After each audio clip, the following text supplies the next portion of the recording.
Nga parat ang dagat. May legend na. Let me tell you sa mga wala nakabalo. So, ang legend, sang ining story, the setting took place in the Visayan Sea. Okay, let's start. Sang una kuno, hindi parat ang dagat.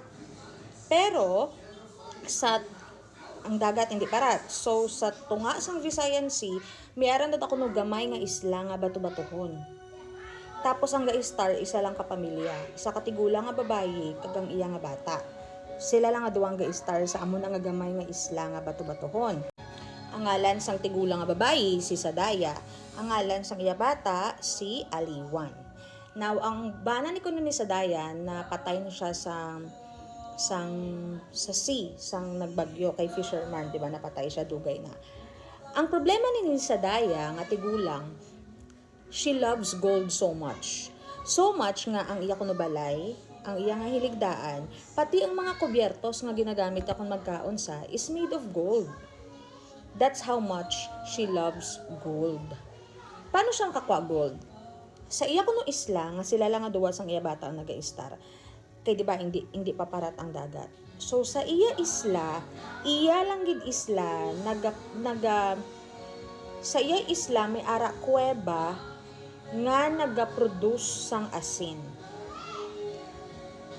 Sa bilog ko nga Visayas or sa mga nearby islands, sa iya lang gid kuweba makakita asin. So people has to ride a boat, go to her island, and buy salt. So ano ang means of buying? Kung naghambal ka gold, yes. Si Sadaya, biskan kuno gamay lang nga pudyot sang asin, ang gusto ya ibayad sa iya gold. Siyempre hindi man tanan may gold, no? So, hindi tanan makakuha asin sa iya. Okay? So, nalaway sa batasan, wala siya kapanghatag, hindi siya manghatag asin. Sa iya lang gid kuno kuweba nagatubo ang asin. Sa isla yang nga may kuweba nga may asin. So, siya lang gid ang ginakaduan sa mga tao, wala na sang iban. Kadto ta sa bata ni Sadaya, si Aliwan. Gwapa ni siya kuno. Pero okay lang man sa iya kung mangayo asin ang mga tao. In fact, kung ano kuno ka dalok sang iya iloy sa asin, amon na siya kuno ka generous. So si Aliwan na sa, and they live in the island. One time, ang bata sang sigad, ang ngalan sang sigad, si Laodnon. May bata siya nga si Marag sa tubig. Marag sa tubig. Naglabay da sa daga, sa isla. Nakita yan na si Aliwan, nagapahan sa he fell in love at first sight. So since he fell in love, nag-disguise sa as a young man, nga do ka fisherman lang ang muang, hindi prinsipe, nag-disguise siya as a young man para mga luyag kay Aliwan. Hambal ni Sadaya, ay hindi ko ya sa imo kay kapigado sa imo tulokon. Pero kung matagaan mo ko isa ka 100 ka paraw nga puno sang gold, ihatag ko sa imo akong bata para pakaslan mo. Paraw is a type of boat sang una. Okay? Ang pangayo ni Sadaya, gai ko 100 ka paraw nga puno sang gold, ihatag ko sa imo akong bata nga si Aliwan para pakaslan mo. So ining si Marag sa tubig, nang daog sa dagat dito sa kingdom ni Papaya nga sila Udnon. Tapos naghampas kay Papaya, pa may naluyagan ko nga babayi, gusto ko sa pangasawon. Galing ang pangayo ni mamaya sa akon is 100 ka paraw nga full of gold. Hambal ni Papaya, kaya tananak, gailang ko duwa ka semana. Hambal ni Marag sa tubig sa nga bata, hindi pa, boss na kuno dayon. Hambal sa nga bata. Ti hambal ni Papaya, hindi man magpaperde ya Papa, hambal siya Papa. Ti sige lang kay nang ayoon ta aton friend nga si aton family friend nga si Habagat nga pangwaswasan niya hangin ang mga bangka or ang mga paraw sa ang mga boat sa dagat subong kutob sa may bitbit nga gold para maggalaanod sa tubig, maggala sink under the sea, tapos pangwaon tang ila mga gold. Amo na ila So ginayo nila si habagat nga huyo pa bi pangwaswasi sang hangin kag sang tubig ang mga boat subong sa kadagatan nga may mga dala gold kay kinanglan namon 100 ka paraws full of gold tomorrow kay may pakaslan ko.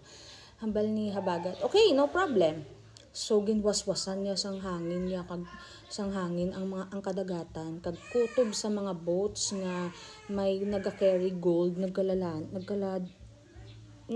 sink under the water. 'Di ba? Tungod kay, habagat is doing a favor kay laod nun kag kay marag sa tubig. So, the next morning came. Marag sa tubig has actually more than 100 paraws full of gold. So, excited na sa magkadto dito kay Sadaya, kay pakaslan niya na si Aliwan. Baw anuman. Pag-abot niya dito, ang tsabaw ni Sadaya hindi mabangbang. Ano man ang natabo. Si Aliwan kagapon, the day before that, nag-upod siya sa iya mga friends. Nagsakay sila sa barko kay ma-attend sila kasal sa piyak nga isla. Ti karon kay ginbagyuhan man sila ni habagat. Nga pagsakay ko nila sa boat, sanag pa, aran sila sa tunga lawod, gulpi sila ginbagyuhan sila. Everybody drowned, including Aliwan. Okay? Everybody drowned, including Aliwan. And marag sa tubig was so sad. He was so overcome by grief nga napatay ang babae nga palangga iya. Sang grabe iya tsabaw, nalipat sa magtimbre kay habagat nga untato na ang bagyo, ang hangin kag ang ulan. Nalipat sa maghambal, ginasigi-sigi Japon ni habagat. Hasta naglabot ko na sa point nga ang mga dagudagko nagid kayo nga balod nag-abot na sa isla, nalapaw na sa mga isla. Kumbaga do na over na bala do isla ni do nalapawa na bala sa dagudagko nga balod ang nalapawa na sa dagudagko nga balod ang isla. Kay grabe gani waswas ni habagat kay ang biya wala pa natapos. So long story short, ang isla kuno nag-sink sa dalom or nalapawan sang tubig. Kag since nalapawan sang tubig, ara na sa dalom sang tubig ng isla, upod na didto ang kuweba nga naga-produce asin. Kag sige-sige lang kuno Japon niya ang kuweba produce asin. Sige-sige lang, sige-sige. Even until now. Amo na kuno nga nagparat ang dagat. Tungod sa kuweba to sa Visayan Sea nga sige produce asin. That's the legend kun nga aparat ang dagat.